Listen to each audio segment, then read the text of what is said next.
बोलो जी सतनाम श्री वाहिगुरु जी। बोलो जी सतनाम श्री वाहिगुरु। हर सो हीरा छाड़ के करे आन की आस, ते नर दोजक जाएंगे सत पाखे रविदास।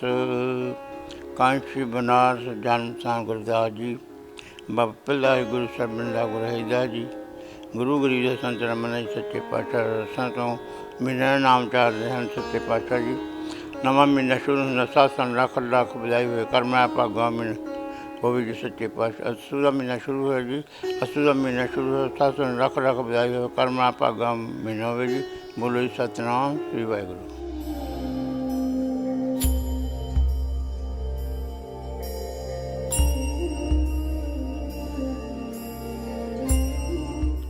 हर सो हीरा छाड़ के करहे आन की आस, ते नर दोजिक जाहेंगे सत पाखे रविदास। गुरु प्यारी साध संगत जियो, आप सब संगतां ने डेरा संत सरबन दास सचखंड बल्ला ਦੇ ਮੌਜੂਦਾ ਗੱਦੀ ਨਸ਼ੀਨ ਸਤਿਗੁਰ ਸਵਾਮੀ ਨਿਰੰਜਨ ਦਾਸ ਮਹਾਰਾਜ ਜੀ ਦੀ ਪਾਵਨ ਪਿੱਤਰ ਰਸਨਾ ਤੋਂ ਨਵੇਂ ਮਹੀਨੇ ਦਾ ਨਾਮ ਸਰਵਣ ਕੀਤਾ ਹੈ। ਤੇ ਆ ਸੰਗਰਾਂਦ ਦਾ ਪਿੱਤਰ ਦਿਹਾੜਾ ਹੈ ਤੇ ਸਾਰੀਆਂ ਹੀ ਸੰਗਤਾਂ ਨੂੰ ਸਤਿਗੁਰ ਸਵਾਮੀ ਨਿਰੰਜਨ ਦਾਸ ਮਹਾਰਾਜ ਜੀ ਵੱਲੋਂ ਸੰਗਰਾਂਦ ਦੇ ਪਿੱਤਰ ਦਿਹਾੜੇ ਦੀਆਂ ਲੱਖ ਲੱਖ ਵਧਾਈਆਂ ਦਿੰਦੇ ਹਾਂ। ਅੱਜ ਅੱਸੂ ਦਾ ਮਹੀਨਾ ਸ਼ੁਰੂ ਹੋਇਆ ਹੈ ਤੇ ਸਾਰੀਆਂ ਹੀ ਸੰਗਤਾਂ ਲਈ ਕਰਮਾਂ ਅਤੇ ਭਾਗਾਂ ਵਾਲਾ ਹੋਵੇ। ਖੰਡਾਂ ਬ੍ਰਹਿਮੰਡਾਂ ਦੇ ਮਾਲਕ ਗੁਰੂਆਂ ਦੇ ਗੁਰੂ ਸਾਹਿਬ ਸਤਿਗੁਰ ਰਵਿਦਾਸ ਮਹਾਰਾਜ ਜੀ ਅੱਸੂ ਦੇ ਮਹੀਨੇ ਰਾਹੀਂ ਸੰਸਾਰੀ ਜੀਵਾਂ ਨੂੰ ਕੀ ਉਪਦੇਸ਼ ਦੇ ਰਹੇ ਨੇ, ਕੀ ਸਮਝਾ ਰਹੇ ਨੇ। ਅੱਸੂ ਆਸਾਂ ਪੂਰੀਆਂ ਜਬ ਗੁਰ ਪੈ ਦਿਆਲ, ਚਰਨੀ ਲਾਵੋ ਦਾਸ ਕੋ ਕਰੋ ਪ੍ਰਭੂ ਪ੍ਰਿਤਪਾਲ। ਸਤਿਗੁਰ ਰਵਿਦਾਸ ਮਹਾਰਾਜ ਜੀ ਕੀ ਸਮਝਾ ਰਹੇ ਨੇ ਕਿ ਇਸ ਜੀਵ ਦੀਆਂ ਸਾਰੀਆਂ ਹੈ ਮਨ ਦੀਆਂ ਜੋ ਇਛਾਵਾਂ ਨੇ ਉਹ ਪੂਰੀਆਂ ਹੋ ਜਾਂਦੀਆਂ ਨੇ ਜਦੋਂ ਇਹ ਜੀਵ ਗੁਰੂਆਂ ਦੀ ਸ਼ਰਨ ਦੇ ਵਿੱਚ ਜਾਂਦਾ ਹੈ। ਜਬ ਗੁਰ ਭੈ ਦਿਆਲ, ਜਦੋਂ ਗੁਰੂ ਦਿਆਲ ਹੁੰਦੇ ਨੇ ਤੇ ਜੀਵ ਦੀਆਂ ਸਾਰੀਆਂ ਹੀ ਜੋ ਇਛਾਵਾਂ ਨੇ ਉਹ ਪੂਰੀਆਂ ਹੋ ਜਾਂਦੀਆਂ ਨੇ, ਕਿਉਂਕਿ ਗੁਰੂ ਹਮੇਸ਼ਾ ਹੀ ਦਿਆਲੂ ਕਿਰਪਾਲੂ ਹੁੰਦੇ ਨੇ। ਸਤਿਗੁਰ ਸਦਾ ਦਿਆਲ ਹੈ ਭਾਈ, ਸਤਿਗੁਰੂ ਹਮੇਸ਼ਾ ਹੀ ਦਿਆਲੂ ਨੇ, ਕਿਰਪਾਲੂ ਨੇ। ਹਮ ਸਰ ਦੀਨ ਦਿਆਲ ਨਾ ਤੁਮ ਸਰ, ਕਿ ਹੇ ਪਰਮਾਤਮਾ ਜੀ ਆਪ ਜੀ ਵਰਗਾ ਕੋਈ ਦਿਆਲੂ ਨਹੀਂ, ਕਿਰਪਾਲੂ ਨਹੀਂ ਤੇ ਮੇਰੇ ਵਰਗਾ ਕੋਈ ਨਿਮਾਣਾ ਨਹੀਂ, ਕੋਈ ਗਰੀਬ ਨਹੀਂ। ਚਰਨੀ ਲਾਵੋ ਦਾਸ ਕੋ ਕਰੋ ਪ੍ਰਭੂ ਪ੍ਰਿਤਪਾਲ, ਕਿ ਹੇ ਪਰਮਾਤਮਾ ਜੀ ਮੈਂ ਦਾਸ ਆਪ ਦੀ ਸ਼ਰਨ ਦੇ ਵਿੱਚ ਆਇਆ ਹਾਂ ਤੇ ਮੈਨੂੰ ਆਪਣੇ ਚਰਨਾਂ ਦੇ ਨਾਲ ਲਾਓ, ਮੈਨੂੰ ਚਰਨਾਂ ਦਾ ਦਾਸ ਬਣਾ ਲਓ। ਕਰੋ ਪ੍ਰਭੂ ਪ੍ਰਿਤਪਾਲ, ਕਿ ਹੇ ਪਰਮਾਤਮਾ ਜੀ ਆਪ ਮੇਰੇ ਤੇ ਕਿਰਪਾ ਕਰੋ ਕਿ ਮੈਨੂੰ ਗਰੀਬ ਨੂੰ ਆਪਣੇ ਚਰਨਾਂ ਦੇ ਨਾਲ ਲਾ ਲਵੋ। ਜਿਹੜੇ ਜੀਵ ਪੂਰਨ ਸੰਤਾਂ ਮਹਾਂਪੁਰਸ਼ਾਂ ਦੀ ਸ਼ਰਨ ਦੇ ਵਿੱਚ ਆ ਜਾਂਦੇ ਨੇ ਉਹ ਗੁਰੂ ਹਮੇਸ਼ਾ ਹੀ ਦਿਆਲੂ ਕਿਰਪਾਲੂ ਹੁੰਦੇ ਨੇ, ਜੀਵ ਨੂੰ ਆਪਣੇ ਚਰਨਾਂ ਦਾ ਦਾਸ ਬਣਾ ਲੈਂਦੇ ਨੇ। ਪ੍ਰੇਮ ਧਾਰ ਗੁਰ ਨਾਮ ਮਨ ਗਲ ਪਾਵੋ ਮਾਲ, ਦਰਸ਼ਨ ਕਰ ਗੁਰ ਚਰਨ ਕੋ ਤਬ ਹੀ ਪੈ ਨਿਹਾਲ। ਸਤਿਗੁਰ ਰਵਿਦਾਸ ਮਹਾਰਾਜ ਜੀ ਕੀ ਪਰਮੇਸ਼ਰ ਦੇ ਚਰਨਾਂ ਦੇ ਵਿੱਚ ਅਰਦਾਸ ਬੇਨਤੀ ਕਰਦੇ ਨੇ। ਪ੍ਰੇਮ ਤਾਰ ਗੁਰ ਨਾਮ ਮਨ ਗਲ ਪਾਵੋ ਮਾਲ, ਕਿ ਹੇ ਪਰਮਾਤਮਾ ਜੀ ਆਪ ਕਿਰਪਾ ਕਰੋ ਕਿ ਮੈਨੂੰ ਪ੍ਰੇਮ ਔਰ ਪਿਆਰ ਹੀ ਬਖਸ਼ਿਸ਼ ਕਰੋ ਤੇ ਪਰਮੇਸ਼ਰ ਪਰਮਾਤਮਾ ਦਾ ਨਾਮ ਬਖਸ਼ਿਸ਼ ਕਰੋ, ਮੈਨੂੰ ਪਰਮੇਸ਼ਰ ਪਰਮਾਤਮਾ ਦੇ ਨਾਮ ਨਾਲ ਜੋੜੋ। ਗਲ ਪਾਵੋ ਮਾਲ, ਕਿ ਹੇ ਪਰਮਾਤਮਾ ਜੀ ਮੈਂ ਆਪਣੇ ਗਲ ਦੇ ਵਿੱਚ, ਆਪਣੇ ਮਨ ਦੇ ਵਿੱਚ ਭਾਵ ਕਿਹੜੀ ਮਾਲਾ ਪਾਵਾਂ, ਉਹ ਪਰਮੇਸ਼ਰ ਉਹ ਪਰਮਾਤਮਾ ਦੇ ਨਾਮ ਰੂਪੀ ਮਾਲਾ ਹੀ ਪਾਵਾਂ। ਇੱਕ ਇੱਕ ਸਵਾਸ ਮੈਂ ਉਸ ਪਰਮੇਸ਼ਰ ਪਰਮਾਤਮਾ ਦੇ ਨਾਮ ਰੂਪੀ ਮਾਲਾ ਦੇ ਵਿੱਚ ਹੀ ਪਰੋਵਾਂ। ਆਪ ਇਹੋ ਜਿਹੀ ਕਿਰਪਾ ਕਰੋ, ਕਿਉਂਕਿ ਪ੍ਰੇਮ ਔਰ ਪਿਆਰ ਦੇ ਨਾਲ ਹੀ ਉਹ ਪ੍ਰਭੂ ਪਰਮਾਤਮਾ ਦੀ ਪ੍ਰਾਪਤੀ ਹੁੰਦੀ ਹੈ। ਜਿਨ ਪ੍ਰੇਮ ਕੀਓ ਤਿਨ ਹੀ ਪ੍ਰਭ ਪਾਇਓ। ਫਿਰ ਜਿਨ੍ਹਾਂ ਨੇ ਵੀ ਮਾਲਕ ਦੇ ਨਾਲ ਸੱਚਾ ਪ੍ਰੇਮ ਔਰ ਪਿਆਰ ਕੀਤਾ ਹੈ ਉਹਨਾਂ ਨੇ ਉਹ ਪਰਮੇਸ਼ਰ ਉਹ ਪਰਮਾਤਮਾ ਦੀ ਪ੍ਰਾਪਤੀ ਕੀਤੀ ਹੈ। ਪ੍ਰੇਮ ਕੀ ਜੇਬਰੀ ਬਾਂਧਿਓ ਤੇਰੋ ਜਨ, ਕਹਿ ਰਵਿਦਾਸ ਛੁੱਟ ਬੋ ਕਵਨ ਗੁਣ। ਸਤਿਗੁਰ ਰਵਿਦਾਸ ਮਹਾਰਾਜ ਜੀ ਨੇ ਵੀ ਉਹ ਪਰਮੇਸ਼ਰ ਉਹ ਪਰਮਾਤਮਾ ਨੂੰ ਪ੍ਰੇਮ ਔਰ ਪਿਆਰ ਦੀ ਰੱਸੀ ਦੇ ਨਾਲ ਬੰਨਿਆ ਹੋਇਆ ਹੈ। ਤੇ ਪਰਮੇਸ਼ਰ ਪਰਮਾਤਮਾ ਨੂੰ ਕਹਿ ਰਹੇ ਨੇ ਕਿ ਪਰਮਾਤਮਾ ਜੀ ਆਪ ਆਪਣੇ ਛੁੱਟਣ ਦਾ ਯਤਨ ਕਰੋ, ਭਾਵ ਆਪ ਨਹੀਂ ਛੁੱਟ ਸਕਦੇ, ਕਿਉਂਕਿ ਉਹ ਪਰਮੇਸ਼ਰ, ਉਹ ਪਰਮਾਤਮਾ ਜੋ ਹੈ ਉਹ ਪ੍ਰੇਮ ਔਰ ਪਿਆਰ ਦਾ ਭੁੱਖਾ ਹੈ। ਫਿਰ ਜਿਨ੍ਹਾਂ ਨੇ ਵੀ ਉਸ ਪਰਮੇਸ਼ਰ ਪਰਮਾਤਮਾ ਨੂੰ ਪ੍ਰੇਮ ਪਿਆਰ ਕੀਤਾ ਹੈ ਤੇ ਮਾਲਕ ਉਹਨਾਂ ਦਾ ਹੀ ਹੋ ਜਾਂਦਾ ਹੈ। ਤੇ ਪ੍ਰੇਮ ਔਰ ਪਿਆਰ ਜੀਵ ਨੂੰ ਕਿੱਥੋਂ ਉਤਪੰਨ ਹੁੰਦਾ ਹੈ? ਪੂਰਨ ਸੰਤਾਂ ਮਹਾਂਪੁਰਸ਼ਾਂ ਦੀ ਸੰਗਤ ਦੇ ਵਿੱਚ ਜਾ ਕੇ ਹੀ ਉਹ ਮਾਲਕ ਦਾ ਸੱਚਾ ਪ੍ਰੇਮ ਔਰ ਪਿਆਰ ਮਿਲਦਾ ਹੈ।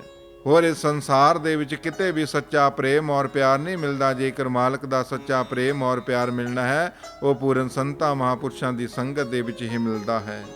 ਦਰਸ਼ਨ ਕਰ ਗੁਰ ਚਰਨ ਕੋ ਤਬ ਹੀ ਪਏ ਨਿਹਾਲ। ਜਦੋਂ ਇਹ ਜੀਵ ਪੂਰਨ ਸੰਤਾਂ ਮਹਾਂਪੁਰਸ਼ਾਂ ਗੁਰੂਆਂ ਦੇ ਦਰਸ਼ਨ ਦੀਦਾਰੇ ਕਰਦਾ ਹੈ, ਉਹਨਾਂ ਦੇ ਚਰਨਾਂ ਦੇ ਨਾਲ ਜੁੜ ਜਾਂਦਾ ਹੈ, ਤੇ ਫਿਰ ਜਦੋਂ ਗੁਰੂ ਕਿਰਪਾ ਕਰਦੇ ਨੇ ਤੇ ਜੀਵ ਨਿਹਾਲੋ ਨਿਹਾਲ ਹੋ ਜਾਂਦਾ ਹੈ। ਨਾਨਕ ਨਦਰੀ ਨਦਰ ਨਿਹਾਲ। ਜਦੋਂ ਉਹ ਪਰਮੇਸ਼ਰ, ਉਹ ਪਰਮਾਤਮਾ ਭਾਵ ਗੁਰੂ ਇਸ ਤੇ ਕਿਰਪਾ ਕਰਦੇ ਨੇ, ਇਸ ਜੀਵ ਨੂੰ ਨਦਰੀ ਨਿਹਾਲ ਕਰ ਦਿੰਦੇ ਨੇ। ਗੁਰ ਚਰਨੀ ਲਗ ਭਗਤ ਕਰ ਤਿਆਗ ਮੋਹ ਕਾ ਜਾਲ। ਗੁਰ ਭਗਤੀ ਤਬ ਪਾਈਐ ਜੇ ਹੋਵੇ ਲਿਖਿਆ ਭਾਗ। ਸਤਿਗੁਰ ਜੀ ਸਮਝਾ ਰਹੇ ਨੇ, ਗੁਰ ਚਰਨੀ ਲਗ ਭਗਤ ਕਰ। ਗੁਰੂ ਦੇ ਚਰਨਾਂ ਦੇ ਨਾਲ ਜੁੜ ਕੇ ਜੀਵ ਉਹ ਪਰਮੇਸ਼ਰ, ਉਹ ਪਰਮਾਤਮਾ ਦੀ ਬੰਦਗੀ ਕਰ, ਭਗਤੀ ਕਰ। ਤਿਆਗ ਮੋਹ ਕਾ ਜਾਲ। ਇਹ ਜੋ ਸੰਸਾਰ ਦੇ ਝੂਠੇ ਜੰਜਾਲ ਨੇ, ਇਹ ਮੋਹ ਮਾਇਆ ਦੇ ਜਾਲ ਨੇ, ਇਹਨਾਂ ਨੂੰ ਤੋੜ ਦੇ, ਇਹਨਾਂ ਤੋਂ ਮੁਕਤ ਹੋ ਜਾ। ਹਰ ਕੇ ਨਾਮ ਬਿਨ ਝੂਠੇ ਸਗਲ ਪਸਾਰੇ। ਹਰੀ ਦੇ ਨਾਮ ਤੋਂ ਬਿਨਾ ਇਹ ਜੋ ਸੰਸਾਰ ਦੇ ਸਾਰੇ ਪਸਾਰੇ ਨੇ, ਇਹ ਝੂਠੇ ਨੇ। ਜੇਕਰ ਸੱਚਾ ਹੈ ਤਾਂ ਹਰੀ, ਉਹ ਪਰਮੇਸ਼ਰ, ਉਹ ਪਰਮਾਤਮਾ ਦਾ ਨਾਮ, ਤੇ ਆਪਣੇ ਮਨ ਨੂੰ ਉਹ ਪਰਮੇਸ਼ਰ, ਉਹ ਪਰਮਾਤਮਾ ਦੇ ਚਰਨਾਂ ਦੇ ਨਾਲ ਜੋੜਨਾ ਹੈ। ਗੁਰ ਭਗਤੀ ਤਾਂ ਪਾਈਏ ਜੇ ਹੋਵੇ ਲਿਖਿਆ ਭਾਗ। ਗੁਰੂ ਦੀ ਭਗਤੀ ਉਦੋਂ ਹੀ ਜੀਵ ਨੂੰ ਪ੍ਰਾਪਤ ਹੁੰਦੀ ਹੈ, ਭਾਵ ਉਹ ਪਰਮੇਸ਼ਰ, ਉਹ ਪਰਮਾਤਮਾ ਦਾ ਨਾਮ ਉਦੋਂ ਹੀ ਮਿਲਦਾ ਹੈ। ਇਹ ਜੀਵ ਉਦੋਂ ਹੀ ਭਗਤੀ ਕਰਦਾ ਹੈ ਜਦੋਂ ਇਸ ਜੀਵ ਦੇ ਵੱਡੇ ਭਾਗ ਹੋਣ, ਤੇ ਫਿਰ ਹੀ ਇਹ ਪਰਮੇਸ਼ਰ, ਇਹ ਪਰਮਾਤਮਾ ਦੀ ਬੰਦਗੀ ਕਰਦਾ ਹੈ ਜੋ ਜੀਵ ਦੇ ਭਾਗਾਂ ਦੇ ਵਿੱਚ ਲਿਖਿਆ ਹੁੰਦਾ ਹੈ। ਪਰ ਇਹ ਜੀਵ ਜਦੋਂ ਪੂਰਨ ਸੰਤਾਂ ਮਹਾਂਪੁਰਸ਼ਾਂ ਦੀ ਚਰਨਾਂ ਦੇ ਵਿੱਚ ਜਾਂਦਾ ਹੈ, ਇਸ ਜੀਵ ਦੇ ਜਿਹੜੇ ਭਾਗ ਨੇ ਉਹ ਉਗੜ ਜਾਂਦੇ ਨੇ, ਤੇ ਫਿਰ ਪੂਰਨ ਸੰਤ ਮਹਾਂਪੁਰਸ਼ ਜੀਵ ਤੇ ਕਿਰਪਾ ਕਰਦੇ ਨੇ, ਇਸ ਜੀਵ ਨੂੰ ਪਰਮੇਸ਼ਰ ਪਰਮਾਤਮਾ ਦੇ ਨਾਮ ਦੀ ਬਖਸ਼ਿਸ਼ ਕਰਦੇ ਨੇ। ਫਿਰ ਜਦੋਂ ਇਹ ਜੀਵ ਉਹਨਾਂ ਤੋਂ ਪਰਮੇਸ਼ਰ ਪਰਮਾਤਮਾ ਦੇ ਨਾਮ ਨੂੰ ਪ੍ਰਾਪਤ ਕਰਕੇ ਉਸ ਦਾ ਸਿਮਰਨ ਕਰਦਾ ਹੈ, ਤੇ ਫਿਰ ਇਸ ਜੀਵ ਆਪਣਾ ਜੀਵਨ ਸਫਲ ਕਰ ਲੈਂਦਾ ਹੈ। ਦਾਸਾ ਭਗਤੀ ਇਹੀ ਹੈ ਸਪਤਮ ਜਾਨੋ ਲਾਲ। ਕਰੋ ਅਭੀ ਪਛਤਾਓਗੇ ਫਿਰ ਹਾਥ ਨਾ ਆਵੇ ਕਾਲ। ਦਾਸਾਂ ਭਗਤੀ ਇਹੀ ਹੈ ਸਪਤਮ ਜਾਨੋ ਲਾਲ। ਇਹੀ ਪ੍ਰਭੂ ਦੇ ਦਾਸਾਂ ਦੀ ਭਗਤੀ ਸਤਵੀਂ ਹੈ। ਇਸ ਨੂੰ ਜਾਣਨਾ ਕਰ, ਪ੍ਰਭੂ ਦੀ ਭਗਤੀ ਕਰੋ। ਸਤਿਗੁਰ ਜੀ ਸਮਝਾ ਰਹੇ ਨੇ, ਕਰੋ ਅਭੀ ਪਛਤਾਓਗੇ ਫਿਰ ਹਾਥ ਨਾ ਆਵੇ ਕਾਲ। ਕੇ ਭਾਈ, ਜੇਕਰ ਹੁਣ ਵੀ ਨਾ ਤੂੰ ਪਰਮੇਸ਼ਰ ਪਰਮਾਤਮਾ ਦਾ ਨਾਮ ਜਪਿਆ, ਪ੍ਰਭੂ ਦਾ ਸਿਮਰਨ ਕੀਤਾ ਮਨੁੱਖੇ ਜੀਵਨ ਨੂੰ ਪ੍ਰਾਪਤ ਕਰਕੇ, ਤਾਂ ਫਿਰ ਪਛਤਾਵੇਗਾ। ਕਬੀਰ ਲੂਟਣਾ ਹੈ ਤੋ ਲੂਟ ਲੈ, ਰਾਮ ਨਾਮ ਹੈ ਲੂਟ, ਫਿਰ ਪਾਛੇ ਪਛਤਾਓਗੇ ਪ੍ਰਾਨ ਜਾਏਂਗੇ ਛੂਟ। ਕੇ ਭਾਈ, ਜੇਕਰ ਲੁੱਟਣਾ ਹੈ ਤਾਂ ਪਰਮਾਤਮਾ ਦੇ ਨਾਮ ਨੂੰ ਲੁੱਟਣਾ ਹੈ। ਪੂਰਨ ਸੰਤ ਮਹਾਂਪੁਰਸ਼ ਸੰਸਾਰ ਦੇ ਵਿੱਚ ਆ ਕੇ ਪਰਮੇਸ਼ਰ ਪਰਮਾਤਮਾ ਦਾ ਨਾਮ ਲੁਟਾ ਰਹੇ ਨੇ। ਪੂਰਨ ਸੰਤਾਂ ਮਹਾਂਪੁਰਸ਼ਾਂ ਦੀ ਸੰਗਤ ਦੇ ਵਿੱਚ ਜਾ ਕੇ ਉਹ ਹਰੀ, ਉਹ ਪਰਮੇਸ਼ਰ ਪਰਮਾਤਮਾ ਦੇ ਨਾਮ ਨੂੰ ਲੁੱਟਣਾ ਹੈ। ਜਦੋਂ ਤੇਰੇ ਸਰੀਰ ਦੇ ਵਿੱਚੋਂ ਪ੍ਰਾਣ ਚਲੇ ਜਾਣਗੇ ਤੇ ਫਿਰ ਤੂੰ ਪਛਤਾਉਣਾ ਹੈ, ਫਿਰ ਤੇਰੇ ਕੋਲੋਂ ਕੁਝ ਨਹੀਂ ਹੋਣਾ। ਭਾਵ ਜੇਕਰ ਤੂੰ ਆਪਣੇ ਜੀਵਨ ਨੂੰ ਸਫਲ ਬਣਾਉਣਾ ਹੈ ਤਾਂ ਹਰੀ ਦੇ ਨਾਮ ਨੂੰ ਜਪਣਾ ਹੈ, ਸਿਮਰਨ ਕਰਨਾ ਹੈ, ਕਿਉਂਕਿ ਮਨੁੱਖਾ ਜੀਵਨ ਪਰਮਾਤਮਾ ਦੀ ਬੰਦਗੀ, ਪਰਮਾਤਮਾ ਦੇ ਸਿਮਰਨ ਵਾਸਤੇ ਹੀ ਮਿਲਿਆ ਹੈ। ਇਹ ਜਦੋਂ ਜੀਵ ਮਾਤ ਗਰਭ ਦੇ ਵਿੱਚ ਹੁੰਦਾ ਹੈ ਤਾਂ ਇਸ ਦੀ ਲਿਵ ਉਹ ਪਰਮੇਸ਼ਰ, ਉਹ ਪਰਮਾਤਮਾ ਦੇ ਨਾਲ ਜੁੜੀ ਹੁੰਦੀ ਹੈ।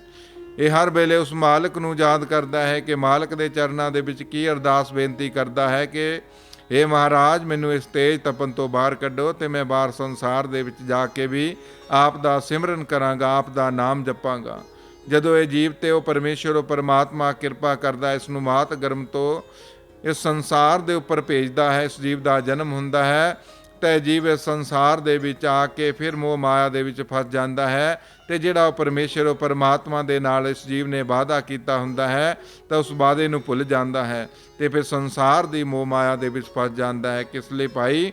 ਤੂੰ ਪਰਮੇਸ਼ਰ ਪਰਮਾਤਮਾ ਦੇ ਨਾਲ ਉਹ ਵਾਅਦਾ ਕੀਤਾ ਹੈ ਕਿ ਮੈਂ ਪਰਮੇਸ਼ਰ ਆਪ ਦਾ ਸੰਸਾਰ ਦੇ ਵਿੱਚ ਜਾ ਕੇ ਵੀ ਨਾਮ ਜਪਾਂਗਾ, ਸਿਮਰਨ ਕਰਾਂਗਾ ਤੇ ਉਹ ਪਰਮੇਸ਼ਰ ਦੇ ਨਾਲ ਜੋ ਵਾਅਦਾ ਕੀਤਾ ਹੈ ਉਸ ਨੂੰ ਪੂਰਾ ਕਰਨਾ ਹੈ। ਭਾਈ ਸਵਾਸ ਸਵਾਸ ਪਰਮਾਤਮਾ ਦਾ ਨਾਮ ਜਪਣਾ ਹੈ, ਸਿਮਰਨ ਕਰਨਾ ਹੈ।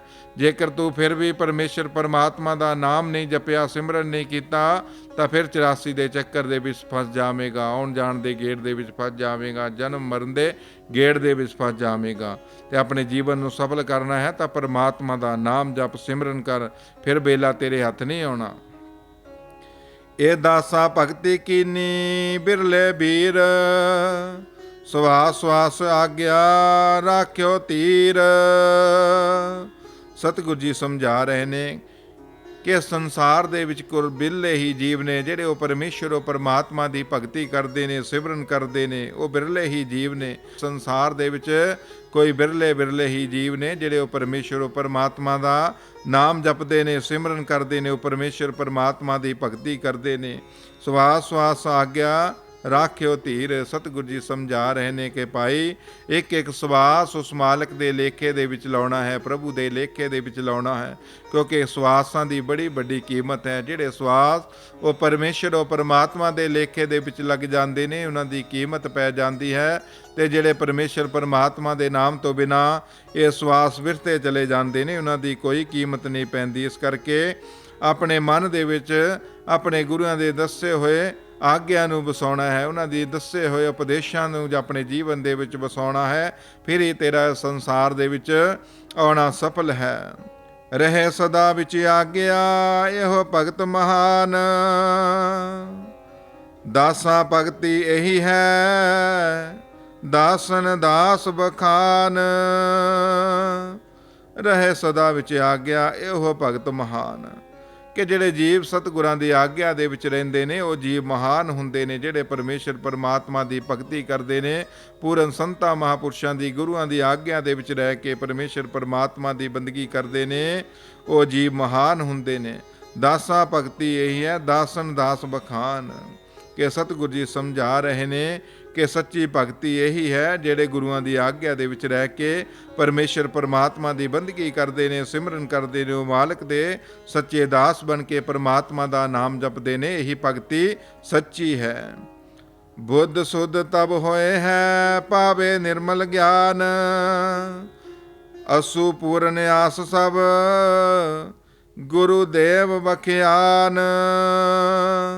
ਸਤਿਗੁਰ ਜੀ ਸਮਝਾ ਰਹੇ ਨੇ ਕਿ ਜਦੋਂ ਇਹ ਜੀਵ ਪਰਮਾਤਮਾ ਦਾ ਨਾਮ ਜਪਦਾ ਹੈ, ਸਿਮਰਨ ਕਰਦਾ ਹੈ, ਜਦੋਂ ਇਸ ਜੀਵ ਦੀ ਜਿਹੜੀ ਬੁੱਧ ਹੈ ਸ਼ੁੱਧ ਹੋ ਜਾਂਦੀ ਹੈ, ਜੀਵ ਦਾ ਮਨ ਹਿਰਦਾ ਪਵਿੱਤਰ ਹੋ ਜਾਂਦਾ ਹੈ, ਸ਼ੁੱਧ ਹੋ ਜਾਂਦਾ ਹੈ, ਪਾਵੇ ਨਿਰਮਲ ਗਿਆਨ, ਫਿਰ ਇਸ ਜੀਵ ਨੂੰ ਉਹ ਪੂਰਨ ਗਿਆਨ ਦੀ ਪ੍ਰਾਪਤੀ ਹੁੰਦੀ ਹੈ। ਪਰ ਗੁਰੂ ਤੋਂ ਬਿਨਾਂ ਉਹ ਪੂਰਨ ਗਿਆਨ ਇਸ ਜੀਵ ਨੂੰ ਪ੍ਰਾਪਤ ਨਹੀਂ ਹੁੰਦਾ। ਕੁੰਭੇ ਬੱਧਾ ਜਲ ਰਹੇ ਜਲ ਬਿਨ ਕੁੰਭ ਨਾ ਹੋਏ, ਗਿਆਨ ਕਾ ਬੱਧਾ ਮਨ ਰਹੇ ਗੁਰ ਬਿਨ ਗਿਆਨ ਨਾ ਹੋਏ। ਗੁਰੂ ਤੋਂ ਬਿਨਾਂ ਇਸ ਜੀਵ ਨੂੰ ਉਹ ਸੱਚਾ ਗਿਆਨ ਨਹੀਂ ਮਿਲਦਾ, ਤੇ ਗੁਰੂ ਹੀ ਇਸ ਜੀਵ ਨੂੰ ਉਹ ਸੱਚਾ ਗਿਆਨ ਕਰਵਾਉਂਦਾ ਹੈ। ਤੇ ਗਿਆਨ ਕਿਸ ਤਰ੍ਹਾਂ ਹੁੰਦਾ ਹੈ ਜੀਵ ਨੂੰ? ਜਦ ਤੱਕ ਇਹ ਜੀਵ ਆਪਣੇ ਹਿਰਦੇ ਦੇ ਵਿੱਚ ਉਹ ਪਰਮੇਸ਼ਰ ਉਹ ਪਰਮਾਤਮਾ ਦਾ ਨਾਮ ਨਹੀਂ ਜਪਦਾ। ਨਾਮ ਤੇਰੇ ਕੀ ਜੋਤ ਲਗਾਈ ਭਇਓ ਉਜਿਆਰੋ ਭਵਨ ਸਗਲਾਰੇ। ਜਦ ਤੱਕ ਇਹ ਜੀਵ ਆਪਣੇ ਹਿਰਦੇ ਦੇ ਵਿੱਚ ਉਹ ਪਰਮੇਸ਼ਰ ਉਹ ਪਰਮਾਤਮਾ ਦੇ ਨਾਮ ਰੂਪੀ ਜੋਤ ਨਹੀਂ ਜਗਾਉਂਦਾ, ਜਦ ਤੱਕ ਇਸ ਜੀਵ ਦੇ ਅੰਦਰ ਉਹ ਪਰਮੇਸ਼ਰ ਉਹ ਪਰਮਾਤਮਾ ਦੇ ਨਾਮ ਦਾ ਸੱਚਾ ਗਿਆਨ ਨਹੀਂ ਹੁੰਦਾ, ਭਾਵ ਸੱਚਾ ਪ੍ਰਕਾਸ਼ ਨਹੀਂ ਹੁੰਦਾ। ਅਸੂ ਪੂਰਨ ਆ ਸਭ ਗੁਰੂਦੇਵ ਬਖਿਆਨ।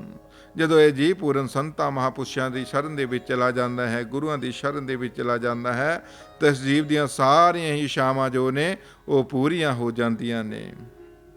ਰਵਿਦਾਸ ਗੁਰੂ ਚਰਨ ਕਾ ਸਦਾ ਕਰਤ ਹੈ ਧਿਆਨ। ਮੇਰੇ ਸਾਹਿਬ ਸਤਿਗੁਰੂ ਰਵਿਦਾਸ ਮਹਾਰਾਜ ਜੀ ਆਖਰੀ ਪੰਕਤੀਆਂ ਦੇ ਵਿੱਚ ਕੀ ਸਮਝਾ ਰਹੇ ਨੇ ਕਿ ਆਪਣੇ ਮਨ ਨੂੰ ਸਤਿਗੁਰਾਂ ਦੇ ਚਰਨਾਂ ਦੇ ਨਾਲ ਜੋੜ ਕੇ ਰੱਖਣਾ ਹੈ। ਤੇ ਧਿਆਨ ਕਿਸ ਦਾ ਧਰਨਾ ਹੈ? ਆਪਣੇ ਗੁਰੂਆਂ ਦਾ। ਗੁਰ ਕੀ ਮੂਰਤ ਮਨ ਵਿਖੇ ਧਰੋ ਸੋ ਹਰਦਮ ਧਿਆਨ, ਕਿ ਹਰ ਵੇਲੇ ਧਿਆਨ ਕਿਹਨਾਂ ਦਾ ਧਰਨਾ ਹੈ? ਆਪਣੇ ਗੁਰੂਆਂ ਦਾ। ਜਦੋਂ ਸਤਿਗੁਰ ਸਵਾਮੀ ਨਿਰੰਜਨ ਦਾਸ ਮਹਾਰਾਜ ਜੀ ਸੰਗਤਾਂ ਨੂੰ ਪਰਮੇਸ਼ਰ ਪਰਮਾਤਮਾ ਦੇ ਨਾਮ ਦੀ ਬਖਸ਼ਿਸ਼ ਕਰਦੇ ਨੇ, ਤੇ ਉਹ ਵੀ ਇਹੀ ਉਪਦੇਸ਼ ਦਿੰਦੇ ਨੇ ਕਿ ਇਹਨਾਂ ਦੋਨਾਂ ਅੱਖਾਂ ਦੇ ਵਿਚਾਲੇ ਆਪਣੇ ਗੁਰੂਆਂ ਦਾ ਧਿਆਨ ਧਰਨਾ ਹੈ। ਤੇ ਆਪਣੇ ਗੁਰੂਆਂ ਦਾ ਧਿਆਨ ਧਰ ਕੇ ਸਵਾਸ ਸਵਾਸ ਪਰਮਾਤਮਾ ਦਾ ਨਾਮ ਜਪਣਾ ਹੈ। ਹਰ ਵੇਲੇ ਆਪਣੇ ਧਿਆਨ ਨੂੰ ਆਪਣੇ ਗੁਰੂਆਂ ਦੇ ਨਾਲ ਜੋੜਨਾ ਹੈ। ਸਤਿਗੁਰੂ ਸਾਨੂੰ ਸਮਝਾ ਰਹੇ ਨੇ ਕਿ ਭਾਈ ਇਸ ਸੰਸਾਰ ਦੇ ਕੰਮਕਾਰ ਵੀ ਕਰਨੇ ਨੇ, ਵੀ ਇਹਨਾਂ ਨੂੰ ਨਹੀਂ ਛੱਡਣਾ। ਤੇ ਪਰ ਪਰਮੇਸ਼ਰ ਪਰਮਾਤਮਾ ਦਾ ਨਾਮ ਵੀ ਜਪਣਾ ਹੈ। ਸਤਿਗੁਰੂ ਰਵਿਦਾਸ ਮਹਾਰਾਜ ਜੀ ਨੇ ਵੀ ਇਸ ਸੰਸਾਰ ਦੇ ਵਿੱਚ ਆ ਕੇ ਆਪਣੀ ਕਿਰਤ ਕਮਾਈ ਕੀਤੀ ਹੈ, ਪਰਮਾਤਮਾ ਦਾ ਨਾਮ ਵੀ ਜਪਿਆ ਹੈ ਤੇ ਸਵਾਸ ਪਰਮਾਤਮਾ ਦਾ ਸਿਮਰਨ ਵੀ ਕੀਤਾ ਹੈ। ਜੀਭਾ ਸੋ ਅੰਕਾਰ ਜਪ ਹੱਥਨ ਸੋ ਕਰਕਾਰ, ਰਾਮ ਮਿਲੇ ਘਰ ਆਇ ਕੇ ਕਹਿ ਰਵਿਦਾਸ ਵਿਚਾਰ। ਜੀਭਾ ਦੇ ਨਾਲ ਉਹ ਪਰਮੇਸ਼ਰ ਉਹ ਪਰਮਾਤਮਾ ਦੇ ਨਾਮ ਨੂੰ ਜਪਣਾ ਹੈ, ਹੱਥਾਂ ਪੈਰਾਂ ਦੇ ਨਾਲ ਕੰਮਕਾਰ ਕਰਨੇ ਨੇ। ਉਹ ਪਰਮੇਸ਼ਰ ਉਹ ਪਰਮਾਤਮਾ ਜੀਵ ਨੂੰ ਆਪਣੇ ਆਪ ਮਿਲ ਜਾਵੇਗਾ ਜਦੋਂ ਇਹ ਜੀਵ ਹਰ ਵੇਲੇ ਆਪਣਾ ਧਿਆਨ ਉਸ ਮਾਲਕ ਦੇ ਨਾਲ ਜੋੜ ਕੇ ਰੱਖੇਗਾ। ਨਾਮਾ ਕਹੇ ਤਲੋਚਨਾ ਮੁਕਤੇ ਰਾਮ ਸਮਾਲ, ਹਾਥ ਪਾਉ ਕਰ ਕਾਮ ਸਭ ਚੇਤ ਨਰੰਜਨ ਨਾਲ। ਕਿ ਜਿਹੜਾ ਚਿੱਤ ਹੈ ਉਹ ਪਰਮੇਸ਼ਰ ਪਰਮਾਤਮਾ ਦੇ ਨਾਲ ਜੋੜ ਕੇ ਰੱਖਣਾ ਹੈ। ਸਤਿਗੁਰੂ ਜੀ ਇਹੀ ਸਮਝਾ ਰਹੇ ਨੇ ਕਿ ਭਾਈ ਸਵਾਸ ਪਰਮਾਤਮਾ ਦਾ ਨਾਮ ਜਪਣਾ ਹੈ, ਆਪਣੇ ਗੁਰੂਆਂ ਦੇ ਦੱਸੇ ਹੋਏ ਉਪਦੇਸ਼ਾਂ ਦੇ ਆਪਣੇ ਜੀਵਨ ਦੇ ਵਿੱਚ ਵਸਾਉਣਾ ਹੈ, ਆਪਣੇ ਗੁਰੂਆਂ ਦੀ ਆਗਿਆ ਦੇ ਅਨੁਸਾਰ ਚੱਲਣਾ ਹੈ ਤੇ ਫਿਰ ਹੀ ਸਾਡਾ ਇਸ ਸੰਸਾਰ ਦੇ ਵਿੱਚ ਆਉਣਾ ਸਫਲ ਹੈ ਤੇ ਆਉਣ ਜਾਣ ਦੇ ਗੇੜ ਨੂੰ ਅਸੀਂ ਫਿਰ ਹੀ ਖਤਮ ਕਰ ਸਕਦੇ ਹਾਂ। ਜਪੋ ਜੀ ਸਤਨਾਮ ਸਤਨਾਮ ਸਤਨਾਮ।